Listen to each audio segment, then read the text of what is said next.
شروع کرتی ہوں اللہ کے بابرکت نام سے جو انتہائی عالی رتبہ اور بہت جلیل القدر ہے۔ سب تعریفیں میرے رب العزت کے لیے ہیں۔ الصلاۃ والسلام علیکہ یا سیدی یا رسول اللہ صلی اللہ علیہ وآلہ وسلم۔ اسکیری اردو ٹیلز کے معزز ناظرین کو السلام علیکم۔ آئی ہوپ آپ سب لوگ بالکل ٹھیک ہوں گے اور آپ سب کا رمضان شریف کیسا گزر رہا ہے۔ آج میں سحری سے پہلے آپ لوگوں کے لیے اسٹوری ڈاؤن لوڈ کر رہی ہوں اور بہت خوفناک کہانی ہے، کیونکہ جیسے اب روزے ہیں تو ساری رات ہی جاگنا پڑتا ہے اور اس کے بعد فجر کے بعد ہی سوتے ہیں سب، تو میں نے سوچا آج میں ایک اور اسٹوری شیئر کروں۔ میرے ایک لسنر جنہوں نے بیکا میر سے یہ اسٹوری شیئر کی ہے، اور بیکا میر وہ کہتے ہیں کہ جہاں پر انڈیا کا بارڈر ہے، یعنی پاکستان کی سرحد ختم ہو جاتی ہے ادھر، اور وہ شہباز والا یعنی ریاست بہاولپور والی سائڈ پر ہے۔ کہتے ہیں کہ ادھر لوگ بہت شوق سے یہ خوفناک کہانیاں اور قصے سنتے ہیں، اور ادھر بہت سے یہ خوفناک کہانیاں اور قصے لوگوں کے ساتھ پیش بھی آتے ہیں۔ تو کہتے ہیں کہ آج یہی اسٹوری میں آپ کے ساتھ شیئر کروں گا۔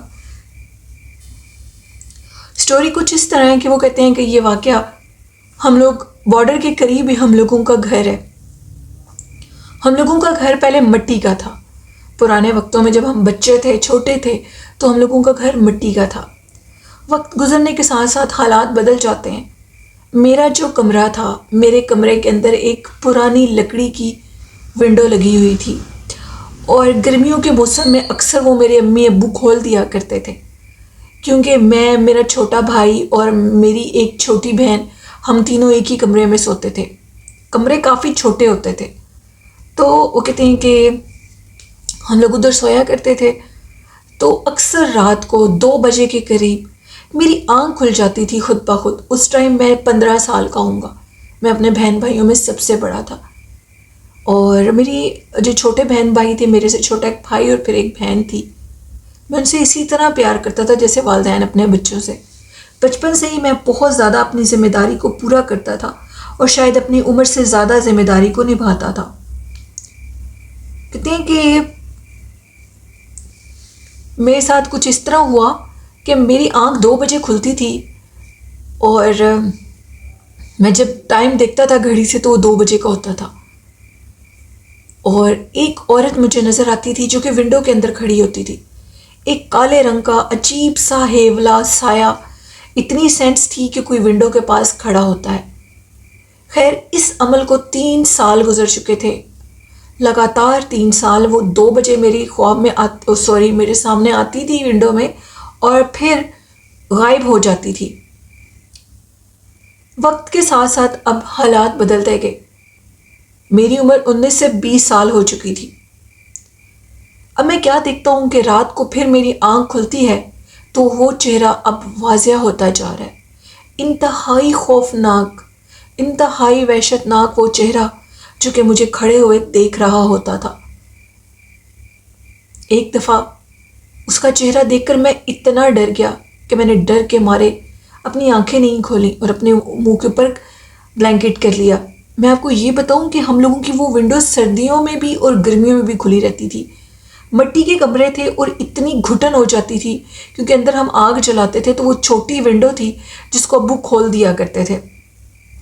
اب مجھے گھٹن محسوس ہوتی تھی، ایکسٹرا گرمی ہو جاتی تھی کمرے میں، تو میں نے ابو سے کہا کہ ابو، میں نے اس کمرے میں نہیں سویا کرنا۔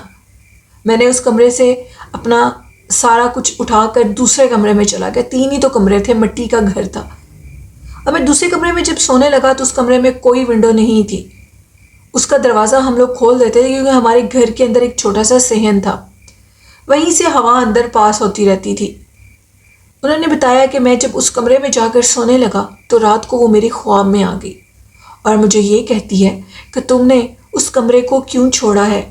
اس بات کو 6 سال گزر چکے ہیں، میں روز تمہیں دیکھنے کے لیے آتی ہوں، اگر تم کل اس کمرے میں نہ سوئے، میں تمہیں وارننگ دے رہی ہوں، تو میں تمہارے گھر والوں کو جان سے مار دوں گی۔ یہ بات سن کر میری آنکھ کھلی اور میں پسینے سے شرابور تھا۔ میری بری حالت تھی، میرا بس نہیں چل رہا تھا کہ میں اسی ٹائم اپنے ابو کو ادھر سے اٹھاؤں اور اس کمرے میں جا کر سو جاؤں۔ آج میں امی کے ساتھ کمرے میں سویا ہوا تھا۔ خیر میں نے اب صبح کا انتظار کیا اور صبح اٹھ کر ابو سے کہا کہ ابو مجھے اس کمرے میں بالکل نیند نہیں آ رہی تھی، مجھے اپنے ہی کمرے میں سونا ہے۔ ابو ہنس پڑے اور کہنے لگے مجھے پہلے ہی پتا تھا۔ خیر اب میں اپنے کمرے میں سونے لگا۔ میں صبح کے ٹائم ایک درخت کے نیچے بیٹھ کر اپنی اکثر جو اسکول کا کام ہوتا تھا وہ کیا کرتا تھا۔ تب یہی رواج ہوا کرتے تھے۔ غیر آباد وہ علاقے تھے اور جو اسکول تھے وہ بھی کوئی اس طرح پراپر اسکول نہیں تھے۔ ہمارے گھر کے قریب ایک جگہ بنی ہوئی تھی جہاں پر ٹیچر آ کر بیٹھتے تھے اور بچے باہر بیٹھتے تھے کھلی جگہ پر۔ تو اپنے کام کاج سے فارغ ہو کر میں کھانا وغیرہ کھاتا تھا، قرآن پاک پڑھتا تھا امی سے ہی، اور پھر اس کے بعد ایک درخت کے نیچے بیٹھ کر اپنے اسکول کا کام یاد کرتا تھا اور کام کیا کرتا تھا۔ میری امی نے مجھے اکثر کہا کرتی تھی کہ بیٹا برکت کے اس پیڑ کے نیچے نہ بیٹھا کرو، یہ بہت وحشت ناک پیڑ ہے، اس کے نیچے بیٹھتے ہو تم تو مجھے اچھا نہیں لگتا۔ لیکن مجھے کبھی بھی کچھ ایسا فیل نہیں ہوا تھا، لیکن مجھے پتہ ہی نہیں تھا کہ وہ چڑیل، وہ آفت جو مجھے اس خوفناک چہرے والی عورت روز مجھے دیکھتی ہے، وہ اسی درخت کے اوپر میرے اوپر چمڑی ہے اور میرے پیچھے پڑ گئی ہے۔ خیر میں اس رات پھر اس کمرے میں سویا اور آج پھر رات 2 بجے میری آنکھ کھل گئی اور وہ مجھے مسلسل دیکھ رہی تھی۔ وہ مجھے صرف دیکھتی تھی، اور جب میں اپنے منہ کے اوپر بلینکٹ یا کوئی کپڑا کرتا تھا تو وہ میری خواب میں آ جاتی تھی اور کہتی تھی کہ ظالم ایسے مت کیا کرو، میں تمہیں دیکھے بنا نہیں رہ سکتی۔ اور اب کام بڑھتا جا رہا تھا۔ اب وہ مجھ سے اجازت طلب کرتی تھی کہ مجھے اجازت دو، کیا میں تمہارے کمرے کے اندر آ سکتی ہوں؟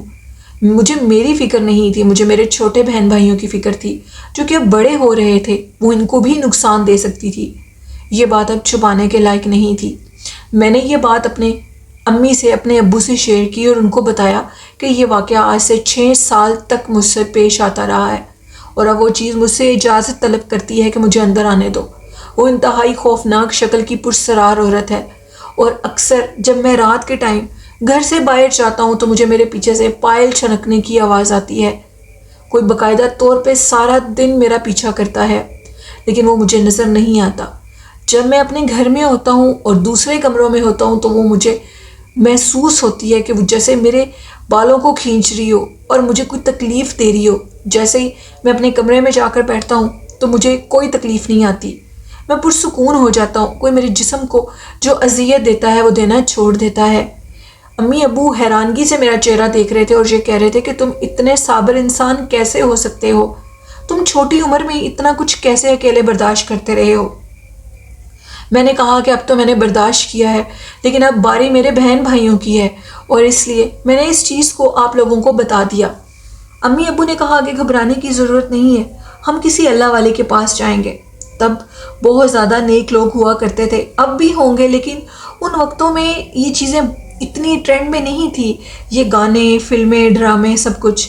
تو ادھر ایک بزرگ تھے، نیک شخص تھے، انہوں نے مجھ سے کہا کہ بیٹا ساری بات مجھے بتاؤ۔ میں نے ان کو ساری بات بتائی۔ میری ساری بات سننے کے بعد انہوں نے مجھ سے کہا کہ یہ ایک پچھل پیری چڑیل ہے، خوفناک جلے چہرے والی، جو کہ بیٹا تمہارے پیچھے پڑی ہے، اور وہ اس درخت کے اوپر ہی رہتی تھی، اور وہ تمہارے اوپر اپنا بسیرا کرنا چاہتی ہے۔ اتنے سال اس نے تمہیں دیکھا، اور اب آہستہ آہستہ وہ تمہارے اندر جسم میں گھسنا چاہتی ہے اور تمہیں اذیت دینا چاہتی ہے۔ ساری زندگی کے لیے تمہیں بے بس اور لاچار کرنا چاہتی ہے۔ تم ساری زندگی کے لیے اس کے وش میں آ جاؤ گے۔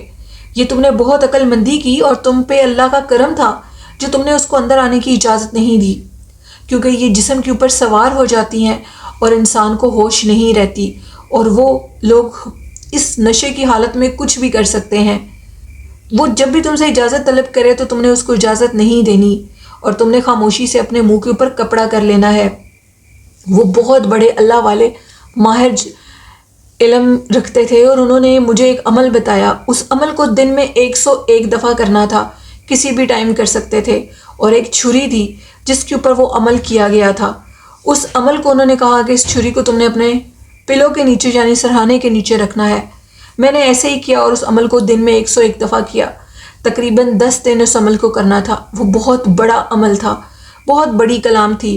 اس عمل کے دوران مجھے محسوس ہوتا تھا کہ جیسے کوئی میرے پاس بہت اذیت اور تکلیف میں ہو، اس کو بہت تکلیف آ رہی ہو، اور اس تکلیف کے سبب وہ چیخ رہا ہو۔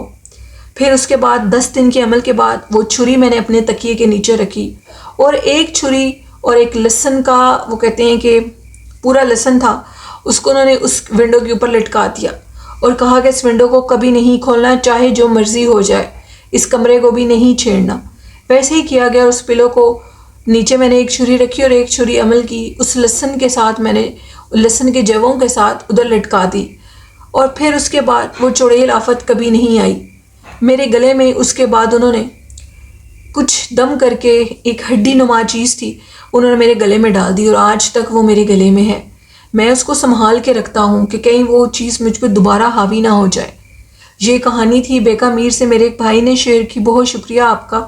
تو لسنرز، یہ سٹوریز پیش آتی ہیں لوگوں کے ساتھ، انسان یقین نہیں کرتے تب تک جب تک کسی کے خود کے ساتھ پیش نہ آئے، اس کو جھوٹ سمجھتے ہیں۔ تو اللہ نہ کرے کسی کے ساتھ ایسا واقعہ کبھی پیش آئے۔ بڑھتے ہیں آج کی ایک اور خوفناک کہانی کی طرف۔ یہ عمران نے سرگودا سے شیئر کی ہے۔ عمران کہتے ہیں میں آپ کے ساتھ خوفناک واقعہ شیئر کرنا چاہتا ہوں۔ واقعہ کچھ اس طرح ہے کہ میں آج سے کچھ دن پہلے رمضان شریف میں اپنے کسی دوست کے ہاں افطاری پہ گیا ہوا تھا۔ میرا اولڈ سول لائن کی پرانی ریلوے لائن سے گزرنا ہوا۔ رات کا ٹائم تھا اور کافی خاموشی تھی۔ کہتے ہیں کہ میں نے ریلوے لائن کے درمیان میں ایک کالا موٹا سیاہ شخص بیٹھا ہوا دیکھا۔ اس کے ارد گرد کچھ اور بھی لوگ تھے۔ وہ نشئی یا نشہ کرنے والے نہیں تھے۔ ان کو وہ کہتے ہیں کہ وہ کچھ اور ہی ٹائپ کے لوگ تھے۔ ان کے قد بڑھ رہے تھے، چھوٹے ہو رہے تھے۔ وہ کبھی کھڑے ہوتے تھے تو کبھی بیٹھ جاتے تھے۔ میں نے گاڑی کو 2 منٹ روک کر دیکھا۔ وہ انتہائی خوفناک اور پرسرار لوگ تھے۔ وہ مجھے لوگ نہیں جنات لگ رہے تھے۔